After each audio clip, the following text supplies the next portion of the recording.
For decades, the debate over women in the military has been framed the wrong way, as if the presence of women somehow weakens standards, instead of testing whether we actually understand what standards are. The real question is not whether women belong in combat or leadership, but whether the military is serious about merit, or just comfortable with tradition. When people talk about readiness, lethality, and excellence, they often forget that these qualities are measured by performance, not by gender. If this kind of honest discussion matters to you, make sure you subscribe to the channel. Merit is not an abstract idea, it is visible in results. In today's military, success is measured by training outcomes, operational effectiveness, leadership under pressure, and the ability to adapt in complex environments. When someone meets or exceeds those requirements, they are not a diversity experiment, they are a professional who earned their place.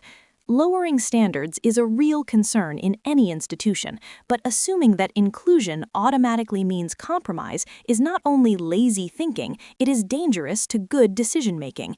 If you want more clear-eyed analysis like this, remember to subscribe. And Mr. Hegseth, thank you. Thank you for your service.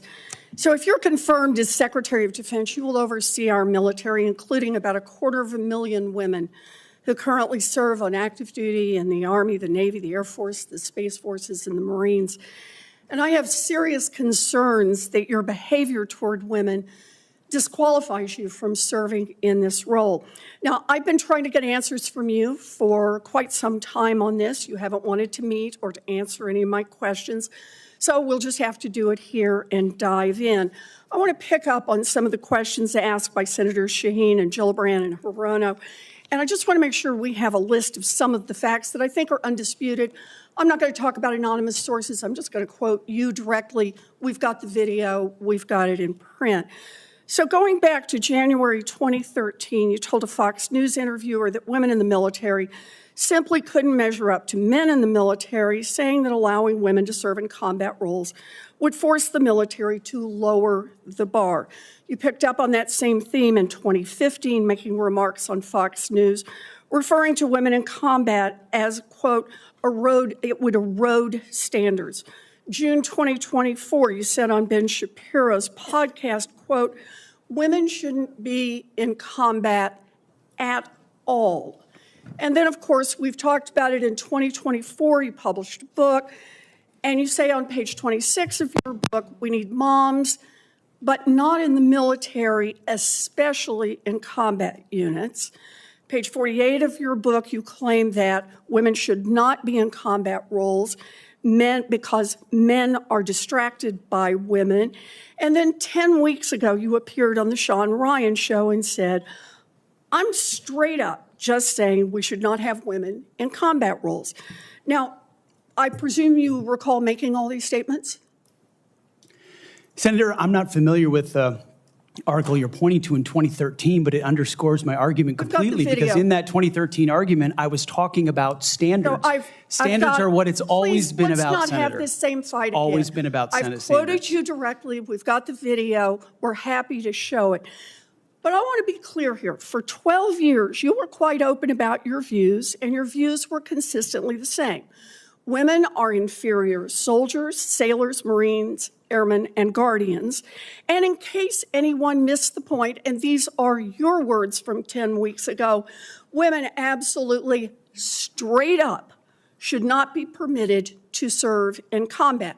And I notice on each of these quotes, those are said without qualification. It's not by how much you can lift or how fast you can run.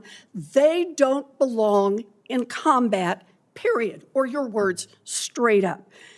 And then on November 9th, 2024, just 32 days after your last public comment saying that women absolutely should not be in combat, you declared that, quote, some of our greatest warriors are women, and you support having them serve in combat. Now, that is a very, very big about face in a very, very short period of time.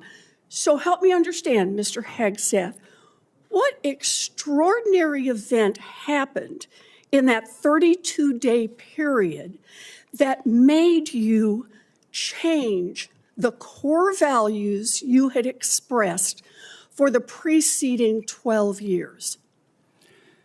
Senator, again, I very much appreciate you bringing up my comments from 2013 because for me, this issue has always been about standards.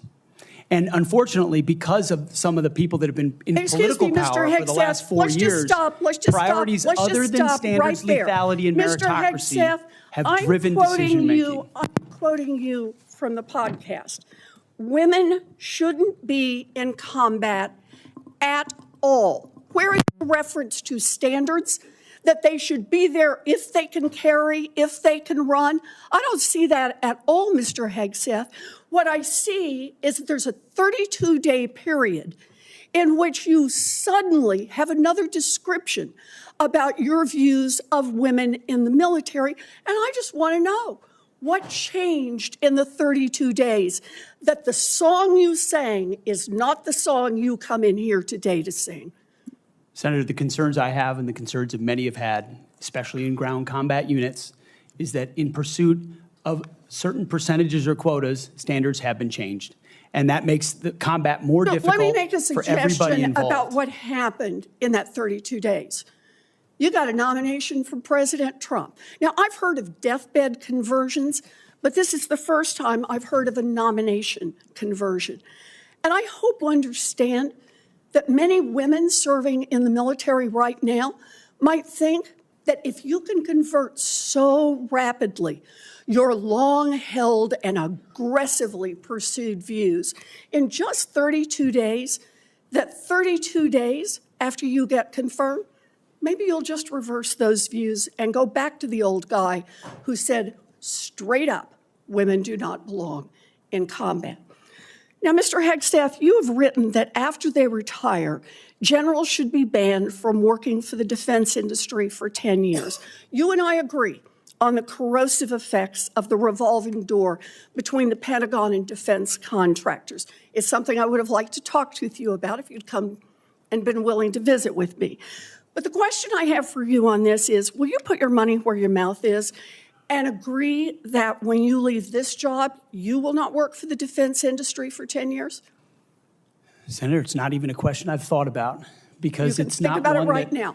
It's not one. My motivation for this job I understand has never that. been I just about need what a could yes or no conceivably here. come next. Time is short. I just need a yes or no. I would consult with the president about what the policy should be In at the Defense other Department. words, you're quite sure that every general who serves should not go directly into the defense industry for 10 years, but you're not willing to make that same pledge? I'm not a general, Senator. You'll be the one, let us just be clear, in charge of the generals. So you're saying sauce for the goose, but certainly not sauce for the gander? I would want to see what the policy of the president is. I'll bet you would. Thank you, Senator Warren. Merit is not an abstract idea, it is visible in results. In today's military, success is measured by training outcomes, operational effectiveness, leadership under pressure, and the ability to adapt in complex environments.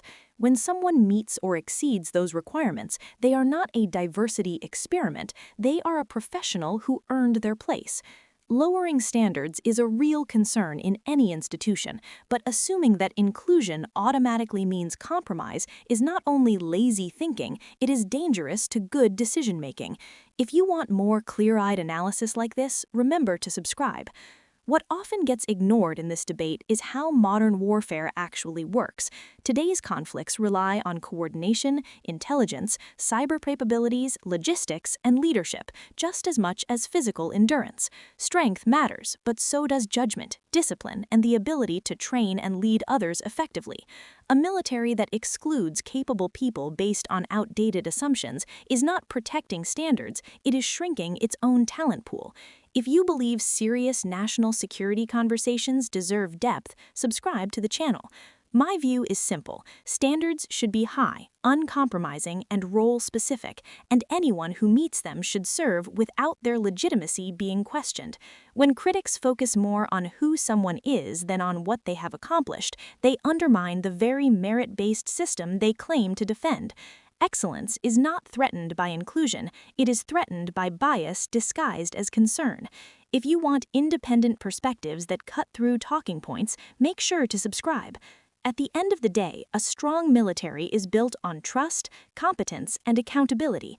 The country is safest when its armed forces promote the best people, demand the best performance, and adapt to reality rather than nostalgia. This debate is not about politics, it is about whether we are honest about what strength really looks like. If this conversation resonates with you and you want more content like it, subscribe to the channel now.